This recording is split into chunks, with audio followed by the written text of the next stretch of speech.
Hello, ladies and gentlemen. Welcome back to Due Process League Season 1. We are in the final stage in this very special weekend. We are going to be performing these semifinals today and tomorrow. So, today we have our first semifinal match. It is going to be Flatline versus DFC. Now, DFC 2-0 against Guacamole. Great match from them.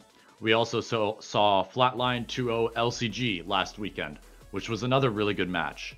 Very close. It came down to a lot of 1v1s on both of those matches, but both of these teams, Flatline and DFC, have ended up here together in the semifinals, and we are going to see who moves on to the finals here, or at least who the first contender for finals will be. Here on DFC, we have Defex, Shade, Spa, Yangzhou, and Youngster, and on the side of Flatline, we have Executioner, C34A, Josh, Mackey, and Volps. So, pre-game. Before we get into either of these two teams and how they've been performing this season. Soap, you got any predictions for who's going to win this match? Well, going off of my intuition, personally, I think DFC has an edge here. We've seen, this is going off the alpha season, which I guess is something we're not really supposed to talk about that much, but DFC was very strong, and at the beginning of the first stage for this season, I think they were really strong as well, but then they kind of tapered off towards the end. I'm thinking we'll see that kind of comeback, especially because we have Yangzhou, which I think was missing for a few games. He's coming back, and he definitely helps boost this squad. But one very important thing to note is that these teams have played before, and Flatline had a very decisive victory, so it could go either way here, but personally, I lean DFC. I really like that opinion. And I'm glad that DFC has had that stride, especially with the last season and the beginning of this season.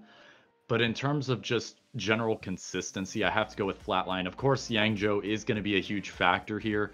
But in terms of just consistently, I'd say even though Flatline has lost and won both fairly equally, I would say Flatline have it in the bag here. If they can just stick with what they've been doing, they may be able to win it here, but definitely DFC is a force to be reckoned with considering they won last season. So we'll see, as the winner of this match is going to move on to fight either Status Quo or Fluff in the finals. Do you want to go over the first map for us? Yeah, so coming up first, we got a factory map, Fleeting Jupiter, and so it looks like the attack, they're going to go for the eco push. Smart idea, it is the first round, so they want to conserve those clackers, those charges for later in, and then they're going to push in through Toxic, which is probably the safer route. You're not exposed to all these angles if you go through tanks, so the Toxic route is safer, and it should give them enough control to be able to go for the bomb. And with the only big worry being the north office, it kind of has an angle towards it. I'm not sure if it can see the bomb itself, but it can see the general area, and then maybe down south in docks. Those would be two very important angles, which would definitely, they'll be hard for the attackers to challenge. I gotta agree with that. I've definitely, on these new maps, just today alone, I've seen a lot of mop plays on south sides of factories, so we'll see what positions they take up. I'm not sure if any power weapons will be taken into this first round because, you know, not a very common occurrence unless you want to start off with a bang, start off with a surprise. But it is a risk, as Flatline is going to be starting on the attack. We'll see. DFC, we'll see if they can hold strong here, as Flatline is going to set the pace for this match. And it looks like C3 is going to be leading the charge here. Like you said, it is going to be an eco play here, and it looks like DFC is aware of it. They do have a player on tanks as well as one dock to back it up. They have brought out the mop on Youngster. Flash is going to go in. First shots are being fired, and it's going to be from Yangzhou. A little bit of damage going to go off here onto Volt Joshua as Toxic Control is given up. A shot being out from Youngster. That's actually going to kill Volt. A simple kill for him. Now he can just hold that angle. C3 is going to get into a fight as the smoke goes off. Mackey's already pushing into the site. Spa's going to get taken out by Joshua, though, and it's 2 on site.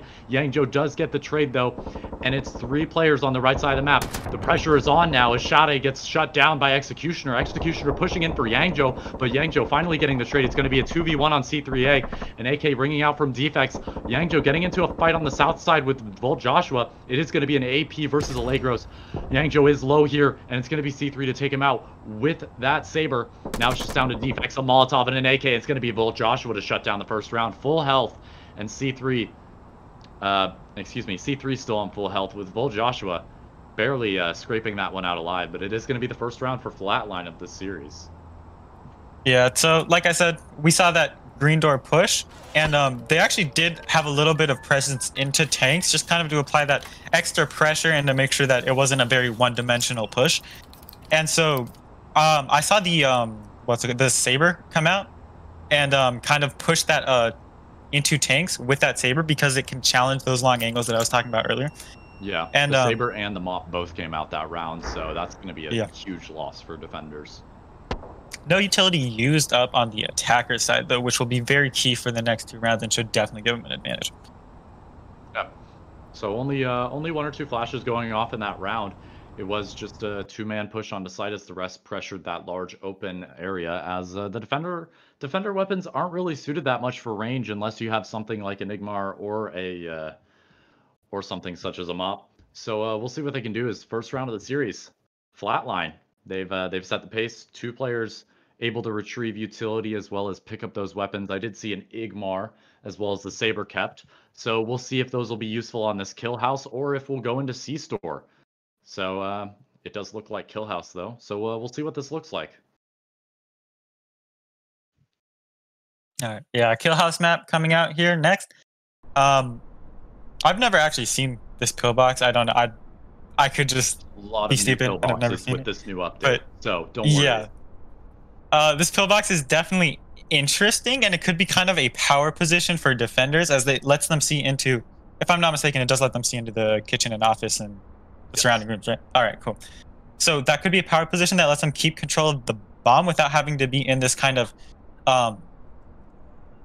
confined office area. Instead, they'll be in a confined pillbox area, right? But there's only one entrance to wash in the pillbox, making it easier to hold the pillbox. So if the defense can stack a few players in pillbox to keep control of the surrounding rooms, and then just kind of control the buffer rooms like club or the training, the connector between training and kitchen. I'm not sure what it's called. Is that also part of club? I'm not sure. But regardless, keeping control. You can call that backstage. So if they keep control of this backstage and they can keep control of club alongside the pillbox, those are going to be like the 3 vital areas to having an effective defense. Yeah, makes sense. And it looks like Flatline might be going for a kitchen take here. They've also pointed out some map design. It looks like there's an issue with checkpoint going on there, but we will see a interesting positioning from DFC. It seems like there are going to be 2 players in this backstage position, a very strong position, like you mentioned. But if anybody were to go courtyard, those window angles are going to be very strong. Defects testing his luck a little bit with that UAV. Always fun to see that little beep go off. We will see the door charge immediately go down. It's already breach open, and it's going to be Shade with a KR 82U to hold that first push. Damage is going to go off on the door, but Shade is already into a fight. C3's taking him out, but 2 members of Flatline are lit up. It's going to be a long-range fight from Spa and Yangzhou with shotguns as they try to contest the pillbox take. Volt is already pushing in, but the Igmar from Volt Joshua takes out Defects. Now 2 players for Flatline already in the site. It's Mackie and Executioner taking on the bomb single-handedly. It's going to be Mackie to get a 2K, but Youngster tries to go in. The trade is there. Mackie has a 3K, and the round is already over. 2-0 for Flatline, and not as much pressure on pillbox or backstage as you would have expected. They had a lot of short-range weapons there, so they were kind of confined to that rotation in office and in club, it seems like. Yeah, it seemed the pillbox player he couldn't quite really keep up with the just like the aggressive push in the kitchen. Yeah, the damage was there, the kill was not. Yeah, I'm not sure if he Molotov'd himself or if the attackers had a Molotov. But there was a Molotov in that area. And I think that made it really hard for him to put the extra pressure that needed to be there to stop the attackers from funneling into the kitchen. I think that was an attacker Molotov, because when Flatline won the first factory map, they rotated around the south side of South Office, and there was a Molotov drop there as well as an Igmar, so those got picked up. So I'm gonna have to rewatch that, but yeah, I'm fairly certain that was an attacker Molotov, and that was a really good usage of utility from Flatline. We see these top teams really taking advantage of what utility has to offer, especially with the capability of things like flashbangs. only having to use one to clear a room. If you can just manpower through one room and then flash another, you've basically cleared 2 rooms, and from there you can just go straight into site. But it looks like this one might be a bit more streamlined for Flatline. Yeah, so here we see a much more open storefront than I'm usually seeing. The three door freezer is also kind of interesting here. But it looks like in order to kind of prevent this open kind of no man's land that you see in the storefront, the attack might just go from arcade wall charge. They do have the double charge here, which is very useful for this strategy because they're going into arcade straight into the storefront, the corner of the storefront, which is a little bit safer than say if you were to go through shed or straight directly through the storefront. So yeah, that's a direct pathway. They might not. Okay, Yep. never mind. They are. You're good. Okay. So basically, what I'm thinking about this, defender side. What would you do there? I'm thinking set a player in bathroom, set a player in freezer, because obviously you want to keep control of power. But as soon as they wall charge, you have 2 players on freezer ready to wide swing and hold that breach. And you even have the bomb as cover there. And if they set it on the wrong wall, they're not going to be able to even get to the bomb. So looks like something similar is happening. Freezer and bathroom play, but I wonder if they're gonna change anything up because there is freezer doors being blown out on the side of arcade. We'll see though, as the wall charge is gonna be on the hands of Volt Joshua. So leading the charge, it is gonna be a frag grenade in the hands of Executioner as well. He does have the clacker, I believe. So we'll see a slow rotate around a storefront actually.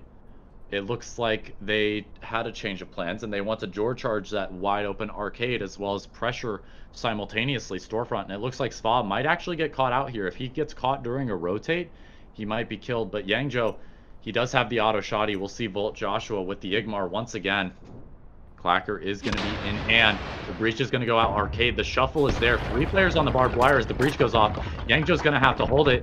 He's seen Vulps. He's got Vulps, and now he has to wait for Executioner to come in, but the push is already there. We'll see Executioner fall off, but Yangzhou's, he's got 2, as Volt Joshua tries to push in to counter it. Yangzhou's got a 3rd, pushed into sight now. Mackie has to take a fight with Spa, or else he's going to get killed in the back. Spa is down. Shutters are going to be opened up, and it looks like shutters aren't opened up yet. Now they are, as Defects is going to rotate in with that Molotov and Gruber. Shade trying to back him up from afar, and it looks like Defects just shut down Mackie's push. A perfect trade from him, and C3 now stuck outside with that Saber. He's got shots off, and Defects just wiggling out, making him waste that ammo. And it doesn't look very promising. While all 3 players on the side of DFC are taking damage here, it does look like the Saber is going to be saved, as a piece of utility is still on C3. Falling back, he looks like he just wants to rotate here. And Yangzhou at this point, he's just hanging out. He's gotten 3 kills. He's had his job, and C3 is just looking for some closing picks on the round, maybe taking some utility away. He is going to take a little bit of chip damage, but nothing in return as Yangzhou gets real close. That's going to be an auto shot. He's some missed shots, though. We will see him taken out by the Saber in the end, though, as Defects gets the trade. Saber and auto shotty down. But that is going to be the last round and a half. Rotating on to the attacking side now. We'll see if DFC can pick up the pace and get back to where Flatline is in this first match of the series. Yeah, Yangzhou in that arcade, very effective with that auto shotgun. And where it really started to fall apart for the attack there was the arcade push was completely shut down. Yangzhou had that on lockdown. He just sprayed the 2 down. And once one of the sides of that push had been shut down, all of a sudden it's a one-dimensional push. The attack has to basically just rush through the storefront breach because all the players in arcade they're already dead, right? So they just had to funnel that in. The defense played the angles on that, and from there it was an easy win. Yeah, we usually see like 4-1 pushes from these teams just to put out some pressure on the opposite side of the map, but that was a full commitment, and Yangzhou shut it down, even as much as getting aggressive before the Molotov even faded on arcade to get a free pick. That was good plays from him. He knew the timing and he played it really, really well. So back to factory though. Now attacking for DFC. I want to know what they're gonna do, because Flatline just decimated on this first round. they had 2 players still alive in the end. They recovered plenty of utility and weapons. And I want to see if DFC will decide to go for a similar eco play, or if they'll test their toes in the water, or should I say toxic goo, if they're gonna decide to breach toxic or north office here. Yeah, I wouldn't be surprised if they go for the north office play here. We've seen the other maps, and on that C-store, I think there was a decent green. But looks like they're actually going to eco. But yeah, the north office could be strong here if they wanted to go for power. Eco is always a good choice first round, so that you have all the options you want on the next 2 rounds. Yeah, and it's really important to at least have 1 eco round, because most teams, they either want to do it on first or second, right? Because if you were to go on first, there you go. You have utility for second and third rounds guaranteed. But if you go on second, then most teams are like, hey, they're probably not going to go green on third because that's very predictable, and we'll be able to counter that and adjust for it perfectly. So most teams usually go for a green on the first round, and that's kind of just how the side swap structure goes. As if you don't eco on the first round, you can just easily figure out where they're going to go second and third rounds. And it's going to be the first kick. Door is down in servers, as there is Spa on the south side with the black tar. It looks like Defects the grenade. He's going to be taking the first fight, actually, as some damage is going to be going off on an Executioner. Defects pushing in now with the nade. It looks like he's waiting for a teammate. Yangjo's there to support him now. And it looks like DFC is opting now for the toxic play. But it looks like Bull Joshua wants to shut this down. Damage is already off as a breach goes off for Spa. He's already shut down Mackie. That's going to be 1 player off. That's man advantage given up. And with that, the distraction is there. Executioner is taken out by Youngster out in the open. Molotov is going to be used on Doc to keep Spa, but he can still support from behind. Stuck on site alone. It's going to be Bull Joshua to get 1, but the trade is there from Defects. Long peek coming out from CPU. He's trying to get the defuser, but Jade's covering.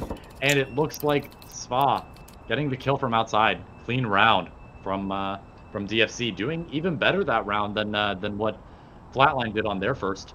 They built off of Flatline's plan, and they just put a lot of pressure on the south side as well. Even though they did use a charge, it paid off perfectly. They get to keep their clacker, and they have enough explosives for the next 2 rounds. So interesting split push there. We saw the 4-1 that I mentioned previously instead of a 2-3. That Flatline decided to do, and that worked out a lot more smoothly for DFC. So now 2-2, DFC. Yeah, that was a beautiful plan with the delayed charge. So what you saw was the defense, they started to shift their attention upwards, and that's where this execution was absolutely flawless, because Spa, once the defense was distracted, they were all looking at those server exits. That's when Spa was able to get a pick and open everything up. Yeah, exactly. Because of that late wall charge, Flatline had to worry about 2 angles. They immediately had to worry about toxic. They only had 1 player able to watch servers, and as soon as that player got shut down, they were just crunched from 180 on both sides. They had one on both sides. They had players on both sides of them. And I don't know about you, but flicking 180 and trying to take a 2v1 like that, not the most possible thing in the world. At least not in this game, not right now. But good delayed peak. Got a lot of usage out of it, and it gave them the round, especially with a lot of utility save. We still saw clackers, we still saw smokes and flashes on DFC. So we'll see what they do though, as the weird pillbox is back, as well as the checkpoint. Yeah, that utility is going to definitely be crucial here, because it opens up that training or that kitchen door, as opposed to having to funnel through that club green, which has a lot of open angles towards it. Yeah. So I wouldn't be surprised if they adopt the same plan as Flatline, which it worked very effectively for them last time, and just go through the kitchen door. It's less open, so those flashes are more effective, and there's less angles to worry about, and then from there, you really only have to worry about the pillbox. Honestly, in my opinion, no joke, checkpoint is very promising, to say the least. If you can get an attacker, just 1 attacker, to watch those 2 windows on training, there's only 1 entrance. So you only have to watch 1 window.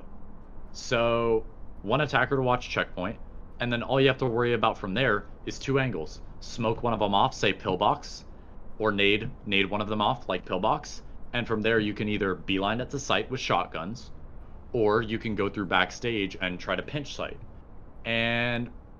both are valid options, but it looks like the streamlined plan here is just going straight to site.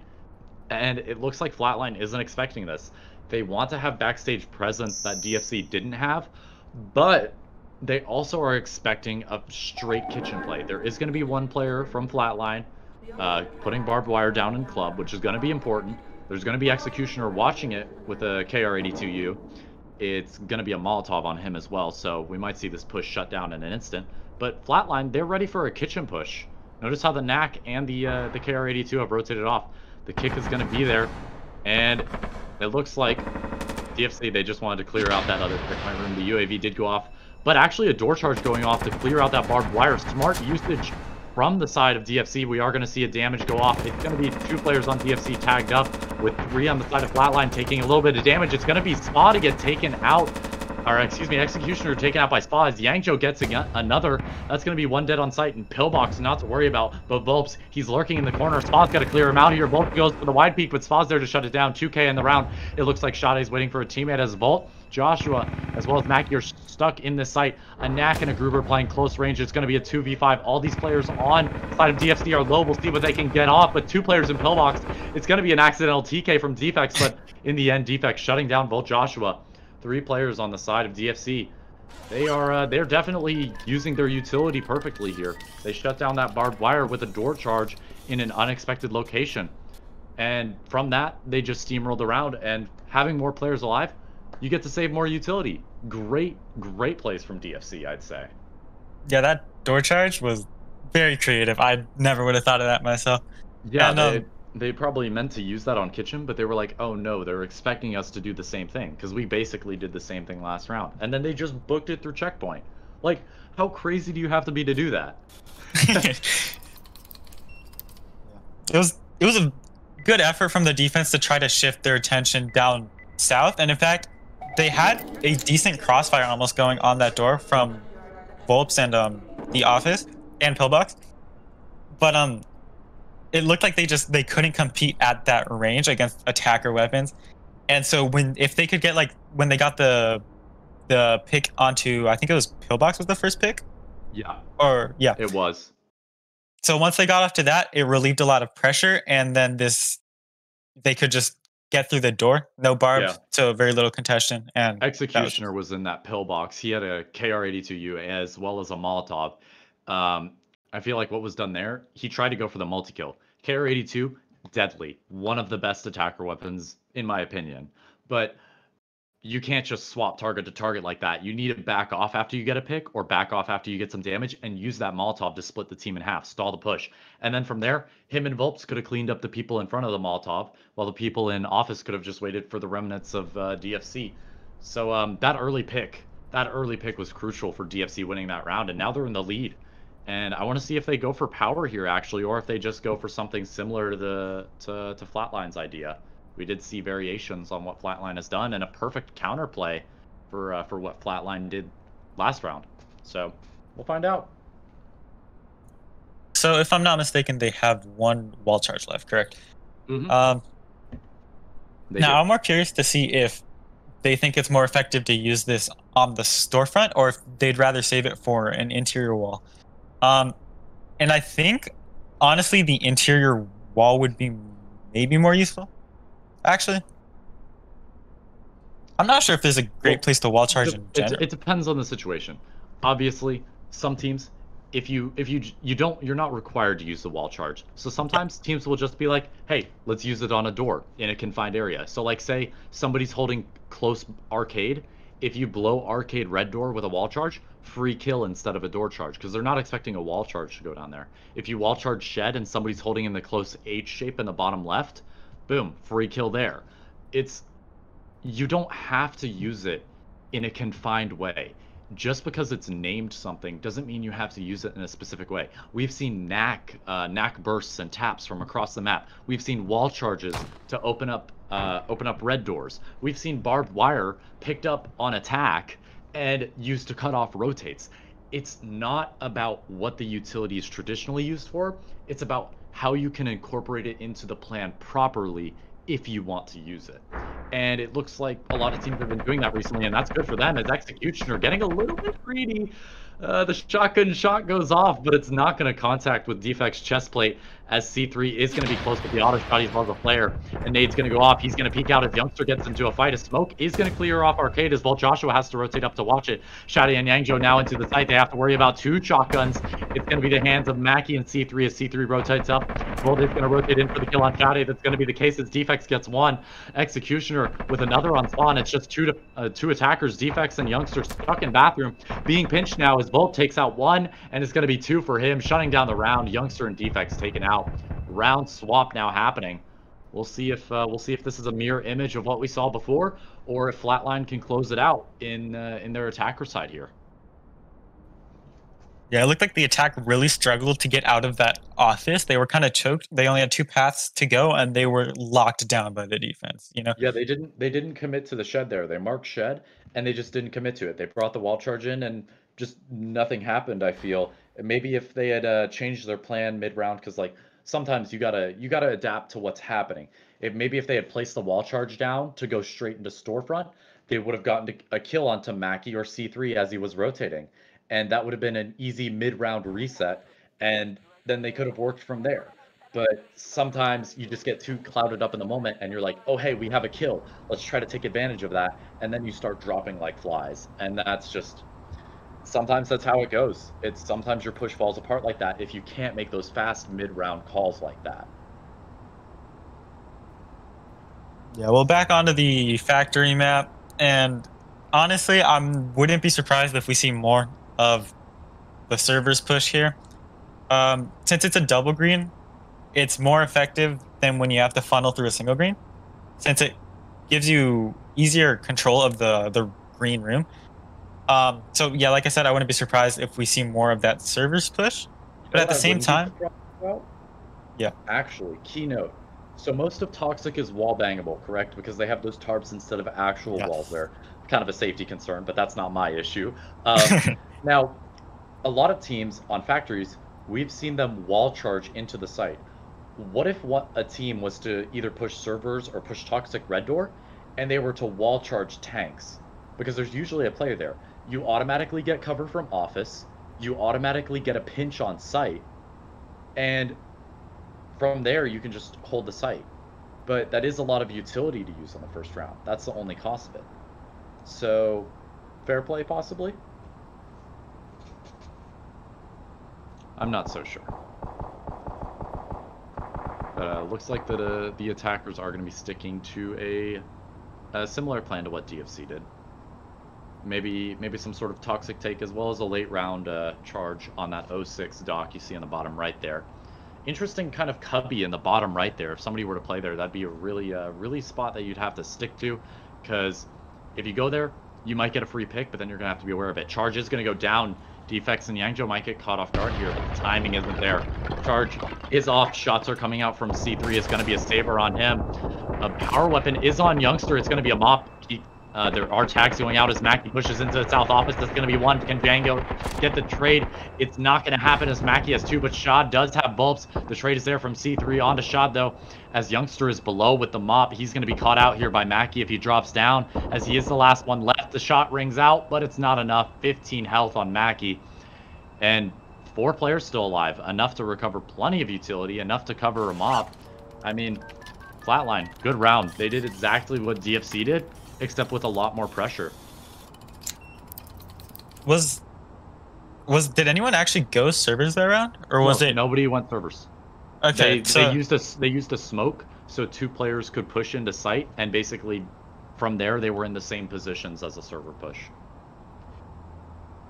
Yeah, it looks like the defense just kind of, they tried to rotate to, I'm guessing they were probably expecting the service push as well. So it looked like they were trying to rotate through the south office and apply pressure from that catwalk on the east side and that south office. And as they started funneling in, and as the attackers started to push into the office, it's hard to take those close quarters with the weaponry that they had. They brought the mop, what's it called? The Legros, weapons like those. Yeah. It's hard to play that south office with that type of weaponry. Yeah, it is. Playing close range with things like Legros is, it's not an easy feat to say the least, but we've seen some people do it, and we've seen some good trades come out of it. So we'll see what they can do as the factory is given over to Flatline. Good start from the half. It is going to be the same start that Flatline had last time, except they're going to have more utilities saved this time. So we'll see what they can do with it. Hopefully they can make use of it as DFC on the defense of Killhouse. We'll see what they can muster up. Yeah, DFC will have to try something different because defenses on this map so far have not really been working out. They so the pillbox hold, I'm starting to doubt its effectiveness. Mostly because the attackers are well aware of that angle. It's not a one-way angle, right? So the attackers are starting to become well aware of that. They know to check that pillbox window. And so I'm thinking DFC is going to have to do some sort of outside the box thinking to find a way to hold on to um, the surrounding rooms. Makes sense because pillbox is a power position, but it can also be shut down really easily. So that's kind of the issue with it. If you don't have a good backup plan or like a rotate out of pillbox or somebody to support you out of pillbox, then pillbox can be shut down very fast, and then your team is split up, and from there you know what happens. You just get taken out one by one by one until site's given up, or there's two players left on 1 HP holding the site for dear life. So pillbox, a powerful position, but some teams play it properly, others don't. We'll see what Flatline opts for, as it does look like they want to go for some sort of training and kitchen split. They want to clear out backstage, but little do they know, only one player is holding a similar position to what they think on the side of DFC. So Flatline going in for the push now. We'll see what they can do, as they do have a Black Tar and a Saber equipped on C3. So we'll see if C3 tries to counter a checkpoint play here, as Mackie actually going to flash over the checkpoint, and that's going to make Spa rotate off. That's two players now in backstage, and that's going to be the exact position where Flatline wants DFC. So we'll see if they can take advantage over this, as Volps and Executioner pushing into courtyard. It looks like DFC is not aware of that yet. So one push from Youngster though on a window could shut it down. As the first fight engages, it's a little bit of health chipped off of Mackie as he goes into checkpoint for cover. Joshua and C3 there with him. They're waiting for the timing, but a Molotov's going to go out. That's going to delay the push entirely. The door charge is down, but Executioner's just got to wait for the right timing. It's open now, but the Molotov is still waiting. They've got a lot of pressure on backstage, but that Molotov's still going. It's still going with 20 seconds left. And now that it's finally gone, they have to push in. They have to make this pinch. The Defense gets the first pick. It's going to be actually Youngster and Yangzhou with 2 picks. The C3 and Joshua get the trade-off. 3v3. The health advantage is going to be on DFC, actually, as C3 has to push a close range with the Saber, as Volt Joshua does have pillbox position. Fight taken onto Spa. He's taken out. It's 2 picks for Volt Joshua as Shade tries to counter it. 1 HP on C3. He's going to try to get the pick. Shade, Volt Joshua, and Executioner backing up C3, though. And 2 players, barely a sliver of health on Volt Joshua. Barely escaping out. And Flatline, just like the start of the game, take 2 rounds, and they're attacking. And that's 5-3. First match, Flatline, done. So we'll see what DFC can do. Second match. Yeah, it's very difficult to, like I said, keep control of that central area on that map. And I'm surprised DFC could actually hang on to it for as long as they did. But Flatline, they push through. They lose a few members in the process, but when you're getting pressured from both the training room and the courtyard, there's nowhere as a defender really to go. And you saw them try to rotate back, but there was nowhere to hide at that point, right? Flatline had just You're just stuck in sight with that low HP, and yeah. you gotta work with your teammates from there. So Flatline taking first map, 5-3. Good start from them. We'll see what they can do on the second map, though, or if DFC will bring it back. As Flatline, good start from them. So I think with that, before we get into our next match, we're going to go into a short break because this match is intense. Close already, 5-3. Make sure to stick around as we see Flatline possibly taking the second map, or DFC making this a 2-1. We'll figure it out right after this break.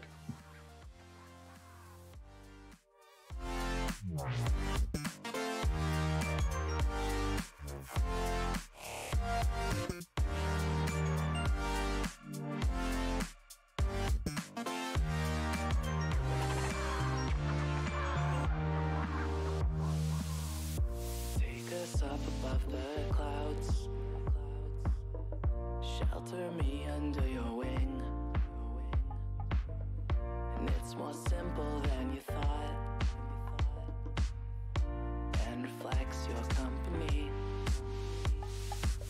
The storm's approaching and I see the dark within your eyes. Then you shine a smile and whisper, it's alright. Happiness is all I really need to keep my soul full and wear my heart up on my sleeve. Can't escape it, I can't outpace it. Get straight off of the path you've flown so far. Instead of your last dance, take a second chance. Rebirth is waiting for you. Ignite your life. Can't hold you back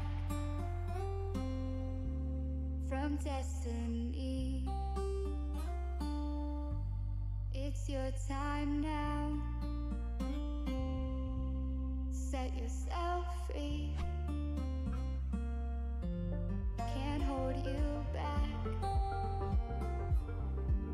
from destiny.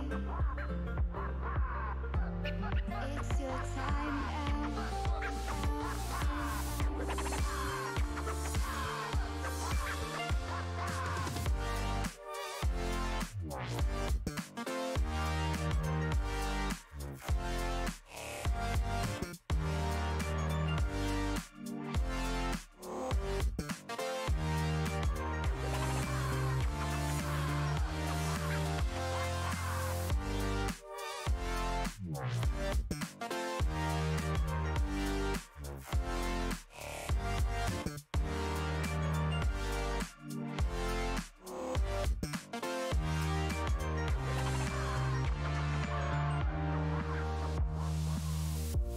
Look back upon the night.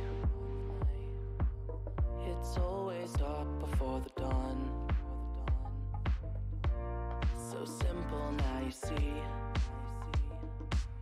Strike the match to set you free.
Welcome back, everybody. Welcome back, ladies, gents, and everybody else out there. So, in our first game, or our first match of this series, we saw Flatline 5-3 DFC.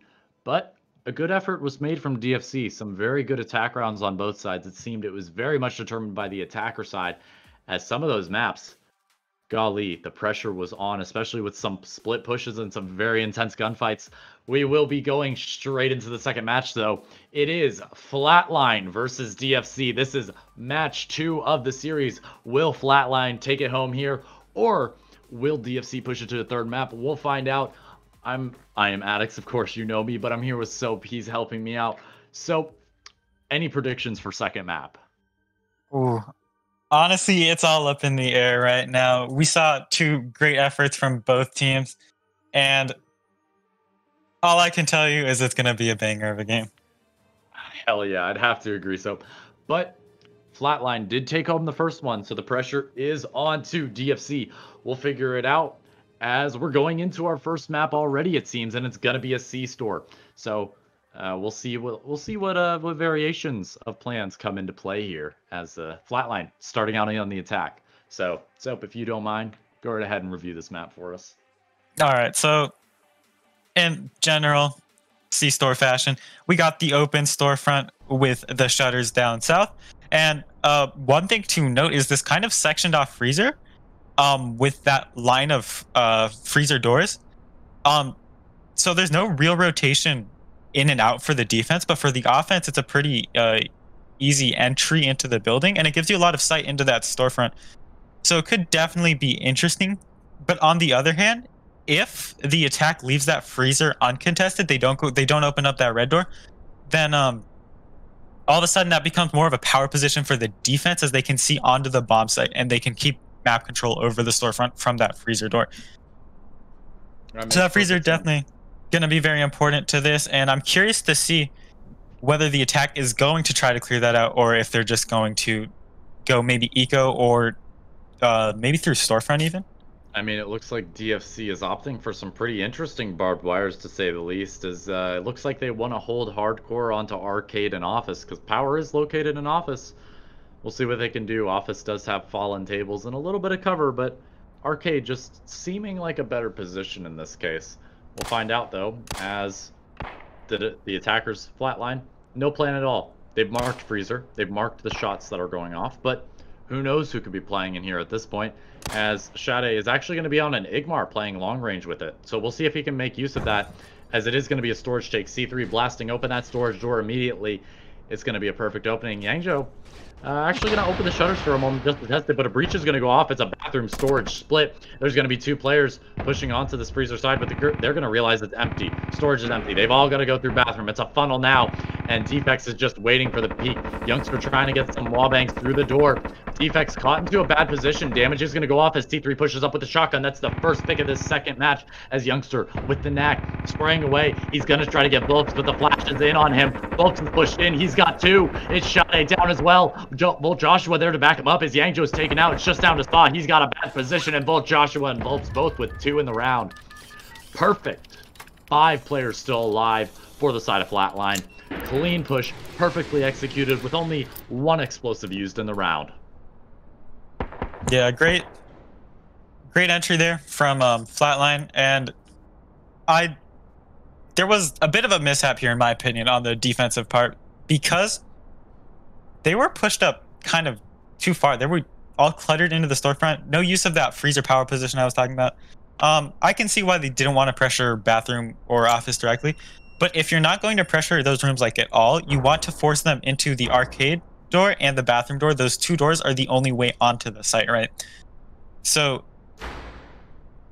what they should have done is they were played up to those doors, but I think they needed to retreat more and more as the pressure came onto them. Like with Defects, he was stuck in that arcade room, and what he probably should have done is just tried to get out of there, even though it might have been hard because they were watching that. It would have been better than just kind of being trapped in there and having nothing to do. One thing I want to point out, they breached shed before bathroom, and you know what that did? That almost brought the arcade player to bathroom. And if that had happened, that would have been a free first pick for Flatline. So smart plays, it seems like. Flatline is definitely becoming aware of their situations here as first round, 5 players still alive. That's definitely strong for them. They've got plenty of utility to use and a kill house now with a double checkpoint. We'll see what they can do with it as the red doors are very spread out. All right, yep. Going on to the kill house map. This is Asgard Freedom, and the checkpoint here is definitely interesting to say the least. Yeah. So you got the double green there, and then the windows to kind of crossfire almost onto those green doors. And so those are two-way angles, of course, meaning that the attack, if they want to go through those checkpoint doors, are probably going to try to clear those windows, get picks off those windows if there's any defender there, and then funnel into checkpoint. But those windows are definitely going to be crucial if they're going for this checkpoint attack, which it looks like they are. And definitely Office is going to be something to worry about. They've circled the entire part of the map. Office is definitely going to be an important lurker location for the defenders of DFC.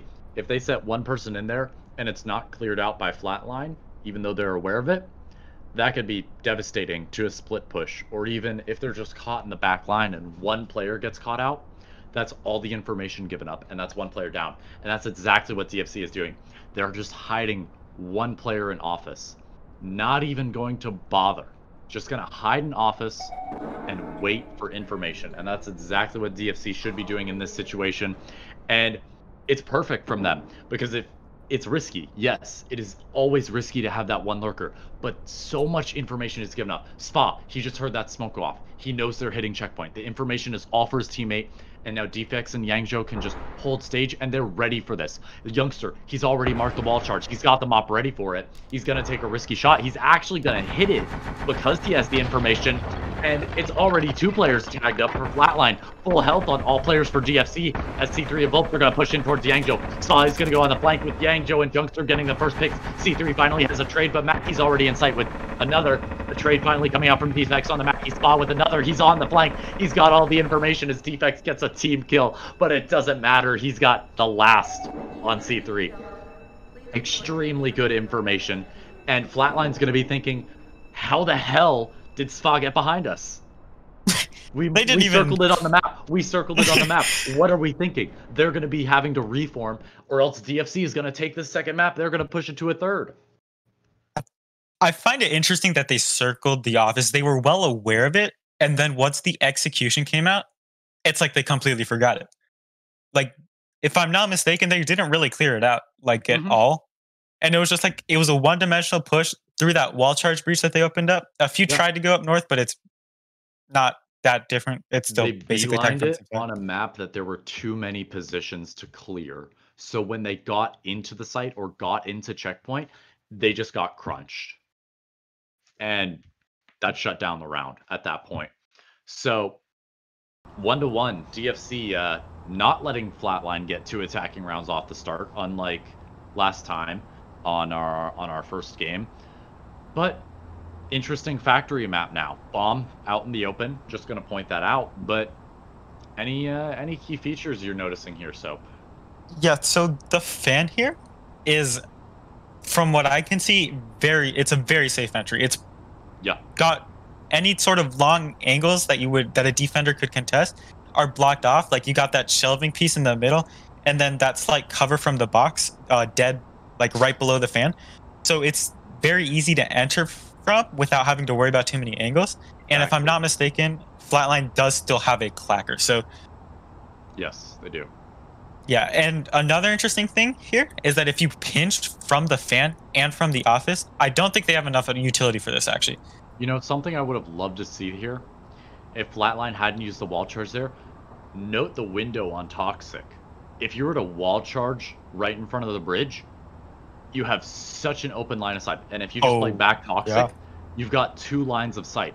One from the north side and one from the middle if you wall charge it. And that's just, you've got a complete opening into sight there, and the only thing to contest it is Office. But who cares? Attacker weapons are longer range anyways. The only thing that could contest it is a Mop or an Igmar. So it sucks to see that utility got used up. That could have been used a little bit better, but it's all up to the players to decide what goes in here.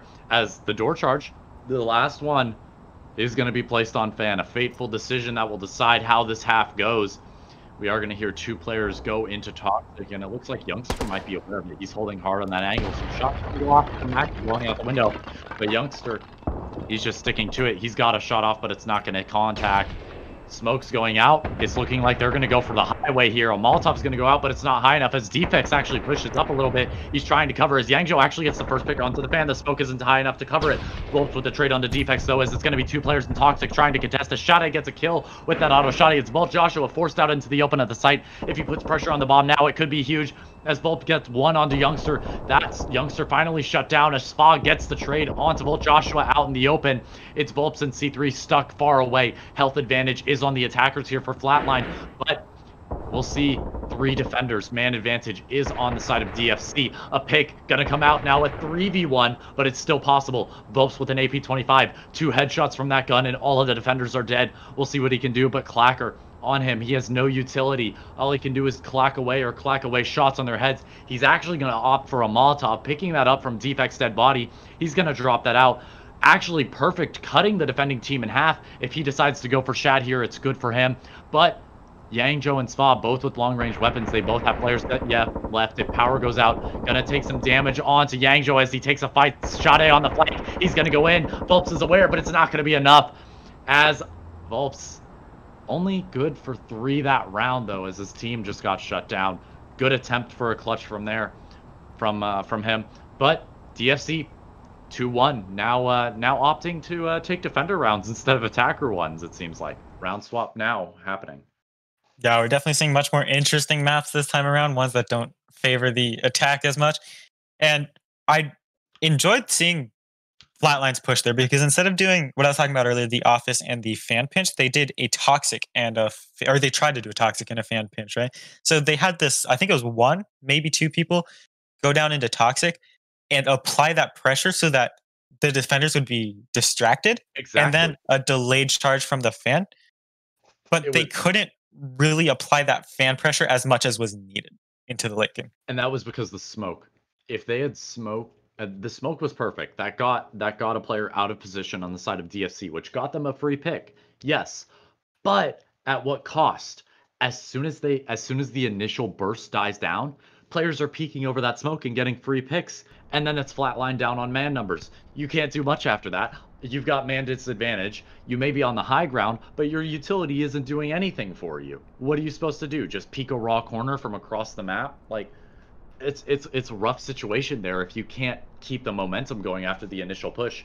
And it looks like DFC is opting for something similar to Flatline, except they want to use their wall charge here. They want to go early and they want to go hard, but we'll see as the plan may be changed. Flatline is aware, though, that there could be a wall charge on storage or tellers, and most teams, they're usually aware of maps that have the teller wall charge, and they decide, hey, let's set a player outside of tellers looking in using the bullet hole, which is a very simple but very effective counterplay to teller wall charges if you never knew that. But barbs are going to be focused towards bathroom. It looks like they're going to try to get one to cover bathroom door as well as bathroom to office door. We'll see if that can be done. It does look like it. As Flatline preparing for their first defense in this second game of the series. And they're going to have a player office. They've got one arcade. They've locked down power, essentially, with a shotgun and a KR-82. And they've actually opted to bring both KR-82Us. So, shotgun kind of on Mackie, roaming out in the middle, though. We'll see what use that comes in with, as Flare is on Mackie. Smoke is actually going to go out perfectly. That's cut off storefront, and that's also cut off freezer. There is a little gap, but cover is there to block it off. Shot already in. He's got one, but the trade is there for Volps. The KR-82 is just too powerful for him. Yangzhou trying to get a long pick. Damage is going to go out, but Spa, he's already opening up storage. Executioner has to watch it from behind. as it's just Bolt Joshua to sit in freezer watching the long range with the Gruber as the smokes fade. They have to push in now, but they're worried about Volps on the hard right. Volps is going to start shooting, but the flash throws him completely off guard. That gives Youngster the pick as C3 goes in. Trade is there for Yangjo as Bolt and Joshua Executioner cleaning it up. It's a 2-on-1 for Youngster. He's got the Saber, but he has to shut down 2 players. He's got Executioner. The high health player is down. And it's just 1 shot. Bolt Joshua taking him out. It's 1 bullet difference in that round. But Flatline barely scraping by. 1 bullet could have ended the round for either team there. Wow, that was basically just a brawl in the storefront. And what I really liked actually about DFC's plan coming in is that late rotate from Sva up into the green door to see if he could add additional pressure onto the defense. It didn't really work out for him, but I thought it was a valiant effort, and the defense just able to hold on, win their gunfights, and properly adapt to that breach in the beginning. Instead of rotating to arcade, one of the Tub 12 shotgun players for Flatline stayed in office and focused hard on bathroom because of that pressure. May not have resulted in a kill, may not resulted in any damage, but having just that distraction there lifted a little bit of pressure off DFC's shoulder. Could it have been a little bit more and lifted more pressure off DFC's shoulders so they can push in faster? Yes. Could DFC just push through the Molotov with their perfect flash? Especially there, they flashed the player that had a KR-82, and because the KR-82 was being fired, immediately gave away location while you're still aim punch, free kill. If they had decided, hey, let's take 1 or 2 ticks of damage from this Molotov and just risk going in because we know where they are, or we can go for more pressure on the backside. If they decided to change that decision and maybe play off the other options they had, that would have been a different round. But 2-2, this is something we saw earlier, but now it's Flatline that have brought it back. It was DFC in the lead, but we're now going to see a 2-2, and we'll see if DFC can bring it home, either on this kill house map, putting more pressure onto Flatline, or if Flatline will turn the tide and decide, hey, let's make DFC work for this game. Yeah, I'm really curious to see if they can pull off this checkpoint push, right? We saw something similar from Flatline last time they attempted to attack this map, except they struggled with it, and they had a more 2-dimensional push. They had pressure from that lockers side and from the hallway breach, and the difference here is DFC is only going through locker. So I'm curious if they're going to be able to force their way through this locker's door and onto the box. Flatline does have 2 roamers, but they have a barbed wire there, which counterplays them. C3 actually going to make 1 shot go off, which is actually going to make DFC a little bit concerned. Keep in mind, Mackie does have a good position, but if he moved incorrectly, he's actually going to get zapped by the UAV there. So always keep that in mind. A player down is extra advantage for DFC. As Volt Joshua and Volts, they're going to have to push through their own barbed wire to flank here. But Volt Joshua's just opting for the wall bangs. A little bit of damage going off here. And it's going to be a lot of damage, actually. 4 players of DFC already at half health, and it's 2 trade. Defects taking onto C3, but Executioner onto Youngster. It's a skirmish in the middle of the map as Volps is just holding on to that window position. We'll see if Defects can counter it as Volt Joshua's there to back him up. There's not enough as Shade's going to flash in. Executioner is on the neck here, but he's taken out from a hard right angle on Yangjo. He was expecting Shade to be there. Nade is on Shadi, who could clear out Mackie perfectly here as Volt Joshua's going to rotate to help him out. Volp's still on the right side of the map at full health. It is health advantage for Flatline, but DFC does have the man advantage. If they use their utility to push in perfectly here, it could be a good fight from them. Spot is going to opt for the lower side. We might see a smoke or a nade actually come out vertically. That's exactly what's going to happen. Perfect smoke cutting off Volt Joshua. It's going to be Mackie, the only one in a good position here.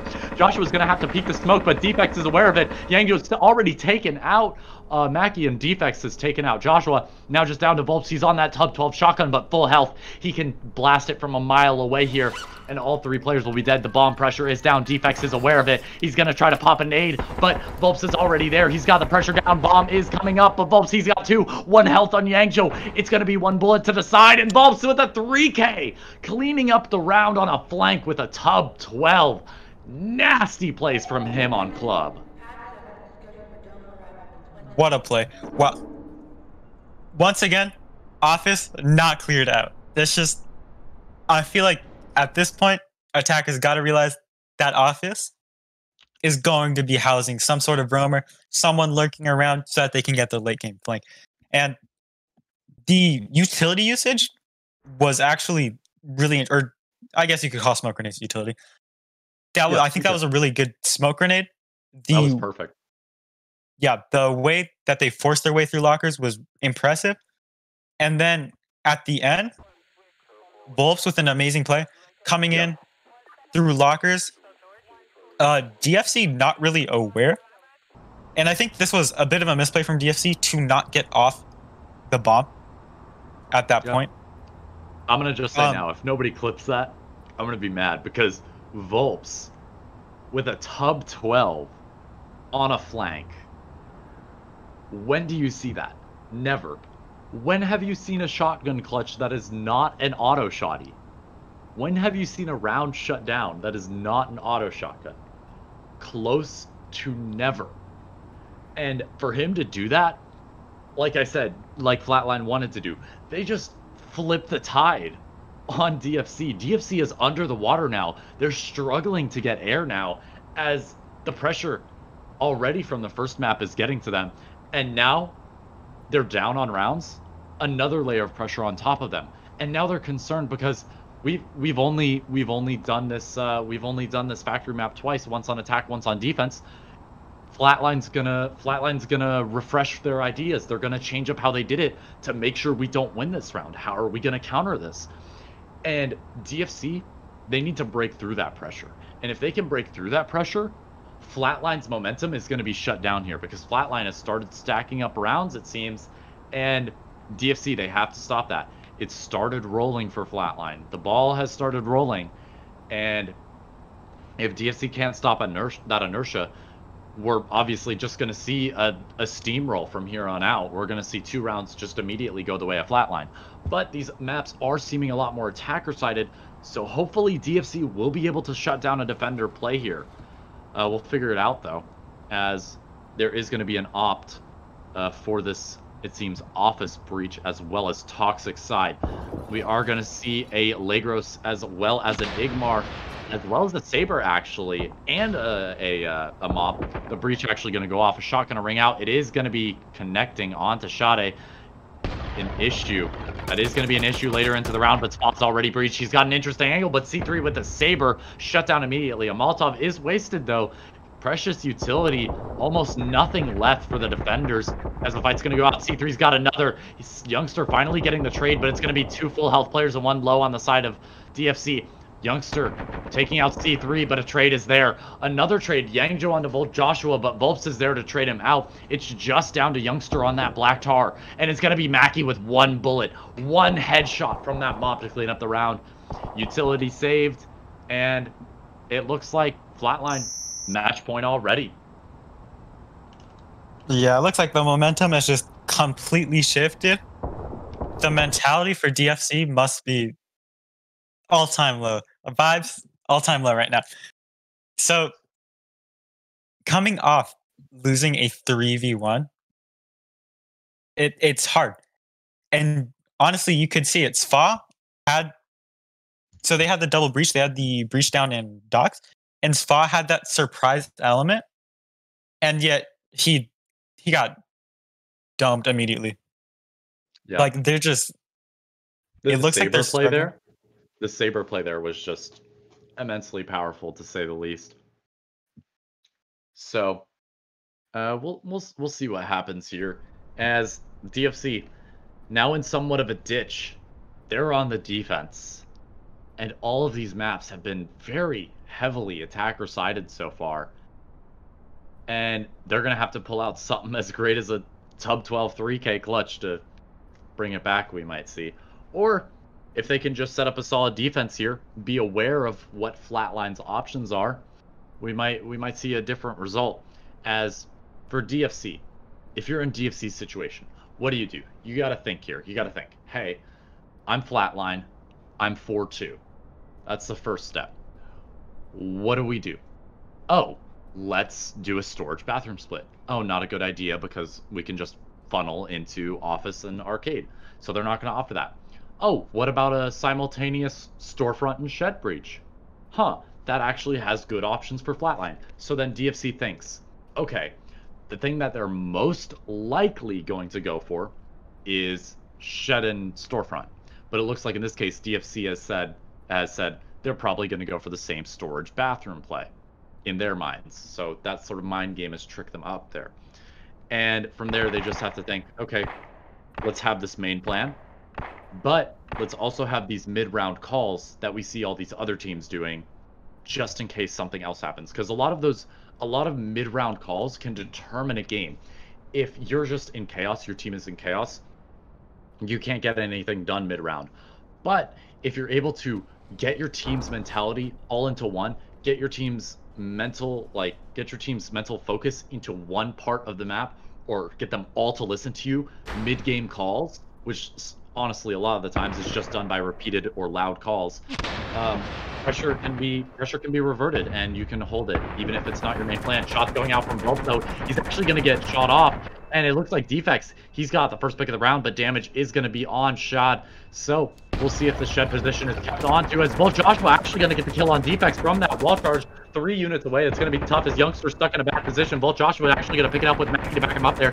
Looks like C3's pushing in the bathroom now as Yangzhou is taken out. Shade's got a contest here. Mackie already going to take him out with Joshua, and it's a 4v1 spot with the Gruber. All he's got left in him, he's got to shut it down. He's already got one, but will he bring it back? The clutch is imminent for him. Power's actually going to go out. No shutters open for him as Mackie's going to be on the bomb holding the head glitch. Spot's aware of it. He's got damage off. 2 players of Flatline already low. He's going to opt off for the rotate, but the pressure's on the bomb. He's got to contest T3 here. Damage is going to go off. He's Spa, 1 health in a Gruber, 1 health in a Dream. We'll see if he can shut it down here. His Executioner's getting hard to close, and it's going to be Spa taken out by Executioner. The series 2-0 going to Flatline, 5-3 and 5-2. Shut down in the end. Good job from Flatline.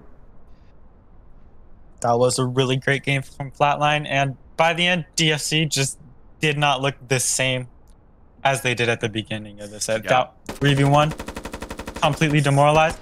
And on this map, it looked like they were almost about to get some sort of momentum going, and then the late charge came in from the storefront. Yeah. And DFC was completely unprepared for it. That was just it completely shut down their mid-round plan change, and from there it was kind of just like, hey, we got to rotate over to Freezer. We're concerned about the shed, even though we got a pick. And then as soon as that one player rotates over, boom, dead. Out of nowhere. In a millisecond, for no reason. Other than wall charge. So, and that's frustrating to see. Because you expect the wall charge to be on tellers, or to power, or something like that. But putting it that close to a rotate hole is a very smart play from Flatline. They played that perfectly. They deserve the win, in my opinion. DFC, definitely a threat, but now knocked out in the semifinals. They will be participating in the 3rd place match, I do believe. So we'll see who Flatline faces off against, Status Quo or Fluff, tomorrow at 11 a.m. Eastern Standard Time. That's 10 a.m. Central Standard Time. And don't forget, Flatline, in the end, pulling a 5-3 and a 5-2. Momentum was sort of shifted, which was very good. And like you said, so DFC looked very strong in the beginning. But Flatline kind of just, they played off that really well, I feel. But other than that, I mean, I don't really have any other notes, and I'm pretty sure we have Josh here to interview. So, Josh, would you like to introduce yourself? Hi, I'm Josh. I'm cool. Sunglasses on. You're very cool, Josh. We have to agree. But main question: how do you feel about the win? Just general question: how do you feel about the win? It was hard fought, a lot harder than I expected going in, because we previously said the wrong word. Previously faced this team before. They were kind of shaky first time we faced them, but this time this was a new team. They were tough, and also we were a little iffy around some edges, but makes sense. I wanted to ask, a lot of teams in the past week haven't been able to get in as many scrims and such. Has Flatline still been grinding it out? Have they been getting hours in and just training and getting that team chemistry all gathered up? Or like, are you guys sort of also taking a a short like sort of just break between the weekends? We started off this week with a lot of scrims, but then like leading up to the game, it was less than usual. I'd say it's more of like a break period, so we can like get a nice little mental reset for the game.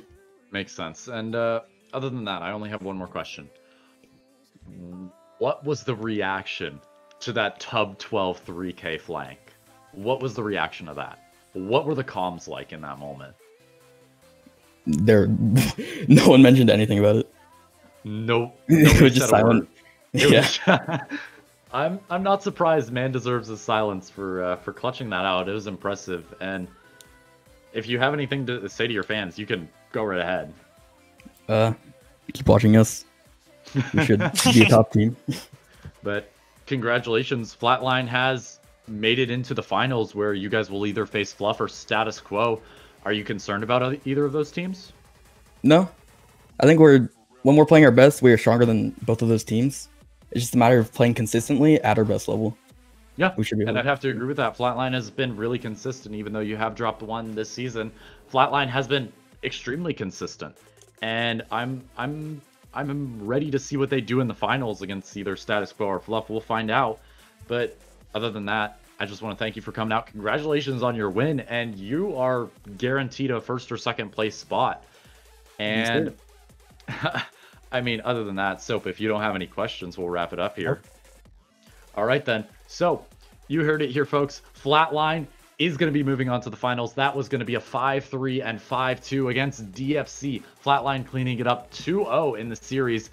And keep in mind, we have a game tomorrow morning, 11 a.m. Eastern Standard Time, 10 a.m. Central Standard Time.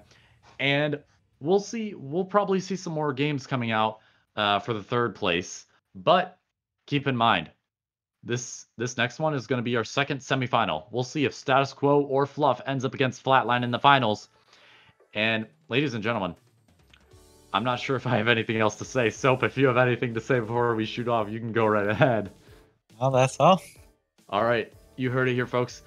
And that was our semifinal, DFC versus Flatline. Thank you for tuning in, and don't forget our match tomorrow. Stick by, as it's definitely going to be an intense one, and we'll see who goes to the finals. Thank you very much, and enjoy your day.